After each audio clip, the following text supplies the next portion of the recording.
Hello po sa inyong lahat mga ka-crypto. Ako po si Pinoy Crypto Trader at sa video na ito ay atin pong pag-uusapan ang tungkol sa balitang ito kung saan ang sabi po rito ay Kamala Harris accepting Shiba Inu for campaign donations. Ayan na po. Ang isa sa kandidato sa US presidential election na si Madam Kamala Harris ay tumatanggap na po ng Shiba Inu tokens bilang donation sa kanyang kumpanya. Kaya yan po ang siyang ating pag-uusapan sa video na ito. Pero bago po tayo magpatuloy ay nais ko lamang po munang bigyang linaw ang aking disclaimer kung saan ang nilalaman po ng video na ito ay hindi po ito isang financial advice. For education and information purposes lamang po ang layunin nito. At ayan, sa atin pong pagpapatuloy ay ang sabi po dito ay the Kamala Harris campaign has started accepting Shiba Inu and other cryptocurrencies as donation for the upcoming November election. Ayan, sa buwan na po or sa nalalapit na po na buwan ng November magaganap ang US presidential election. At gaya ng sinabi ko kanina ay itong si Madam Kamala Harris ay isa po siya sa mga kandidato rito. At ayan yung ngayon, yung laman ng balita na ito ay ayon po rito ay nag-umpisa na po yung kanyang pangangampanya sa pamamagitan po ng pag-a-accept or pagtanggap ng Shiba Inu tokens bilang mga donations. At syempre, hindi lamang po si Shiba Inu kundi maging mga ibang mga cryptocurrencies na rin. At ngayon, in a surprising twist, the Kamala Harris camp has started accepting cryptocurrency donations to fund their November election expenses. The Vice President will receive rumination in SHIB among other notable digital assets. Ayan, mas nauna po si Ginoong Donald Trump. Yan po, siya po ang dating or nakalipas na pangulo ng bansang US kung saan ay ngayon ay muli po siyang tumatakbo. At ginawa na rin po ito ni Ginoong Donald Trump.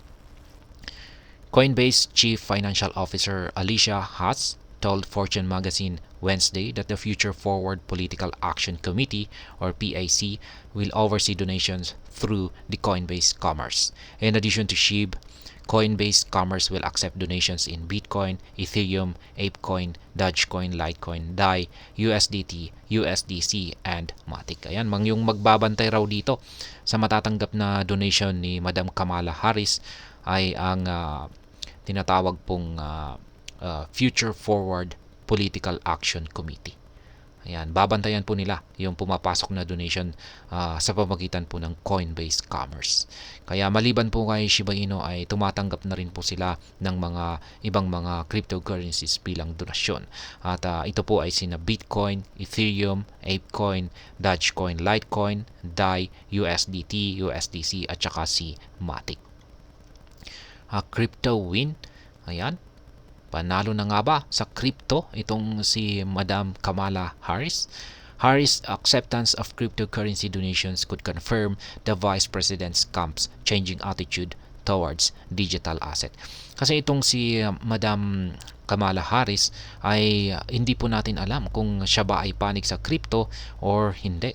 Pero at least kay Ginoong Donald Trump ay nagpahayag na po siya na siya ay kakampi ng industriya ng cryptocurrency. Yan, pero yan na nga, pagdating po rito kay Vice President na si Madam Kamala Harris ay hindi po natin alam. Pero ngayon, yung kanyang ginagawa po ngayon na pag-accept ng donation ay malamang ito po ang siyang nagkukumpirma na siya ay isang pro-crypto or kampi siya sa mga cryptocurrency. Although Harris' advisors stated that the Democratic presidential candidate is interested in the cryptocurrency sector, she has yet to mention her plans for digital assets in her campaigning activities.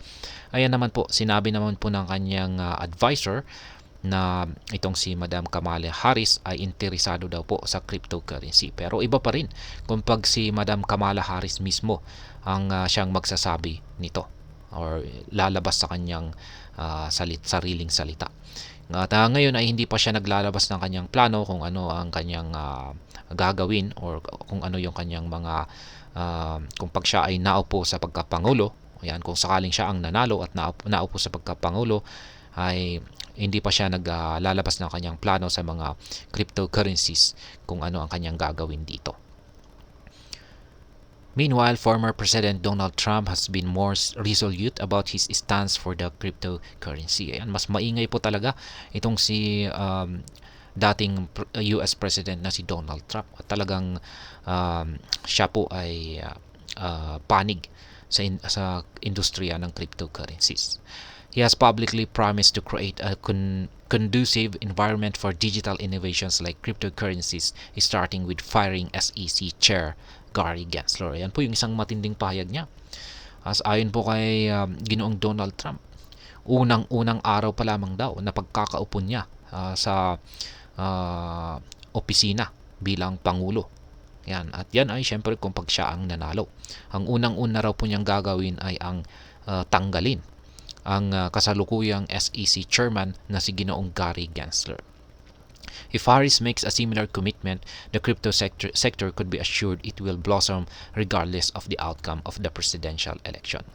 At ayan, kung pag itong si Madam Kamala Harris ay ganun din sana yung kanyang ipapakita na determinasyon o yung pagkampi sa mga cryptocurrencies ay siguradong magiging maganda ang outcome ng crypto sector. Yan, maski sino man ang manalo sa kanilang dalawa ay magiging maganda ang crypto sector or ang industriya ng cryptocurrency. Kasi pareho po silang may magandang pananaw sa cryptocurrency. Ayan, crypto-backed PAC election influence. Recently, super PACs endorsed by cryptocurrency firms have increasingly influenced election outcomes. Data shows a 94% win rate among candidates supported by super PACs backed by crypto project as of June. Ayan.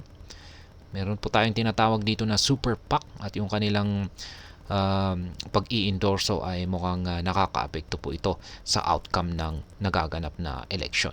Ayan. Ayon po sa datos ay meron daw po silang 94% na win rate sa mga kandidato na sinusuportahan ng Super PAC. Ayan. At hanggang dito na lamang po tayo sa video na ito mga ka-crypto. Sana po ay inyong nagustuhan ang aking paliwanag sa video na ito. Kung inyo po itong nagustuhan, pag-click lamang po ang like button nito. Para naman po sa mga bago lamang dito, kayo po ay aking inaanyayahan para mag-subscribe. Pag-click na rin po ang bell icon nito dahil ito po ang siya magsisilbing notification nito sa mga bago kong videos na akin pong ina-upload sa aking YouTube channel na ito. Marami pong salamat sa panonood. Ingat po tayo lagi at God bless po sa ating lahat.